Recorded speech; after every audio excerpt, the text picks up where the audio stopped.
It wasn't a close game, was it, in the end? So, I think the whole idea of a tournament that long is that the best team comes out on top, and I don't think there's many people that could disagree with that.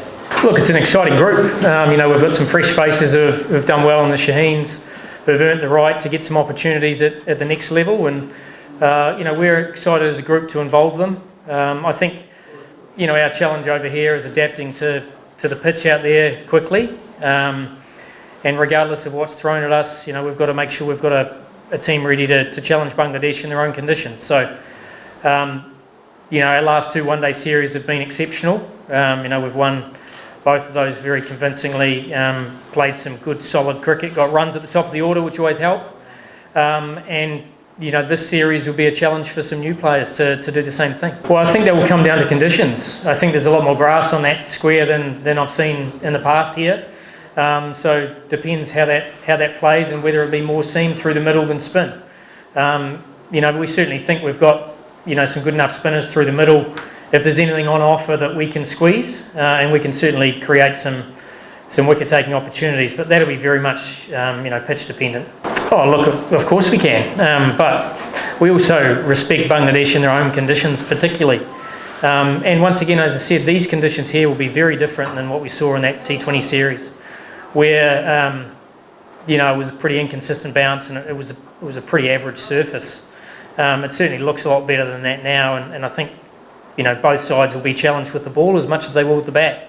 Bangladesh, have been playing a lot more 50-over cricket in recent times, so we know we're going to have to, make that adjustment really quickly to the longer format. Without doubt, yeah. It certainly looks far better pitch and better coverage than it has been. I think, unfortunately, the pitch here, hasn't been great for a while.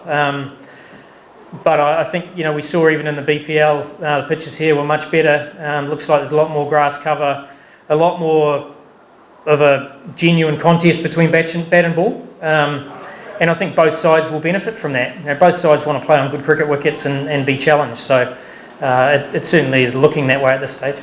I don't think anyone particularly was dropped. I think, as I said, it's a great opportunity for us to look at some younger talent. We get very few opportunities in the calendar to give a number of, promising players opportunities. You're either heading into a pinnacle event or just leading into it. So, it depends how many players debut here. There's a lot of players that have been around the circuit for a while and been waiting for this opportunity. Someone like 𝐂𝐨𝐲𝐲𝐫𝐢𝐬𝐧𝐠𝐭 has obviously forced his case through how well he's done in the T20 World Cup, but he's also done very well domestically when he's been able to play 50-over cricket as well. So, 𝐂𝐨𝐲𝐬𝐬𝐧𝐠𝐭 is an exciting talent, highest run scorer in first class cricket. List A, he's been exceptional and he's done well for the Shaheen's.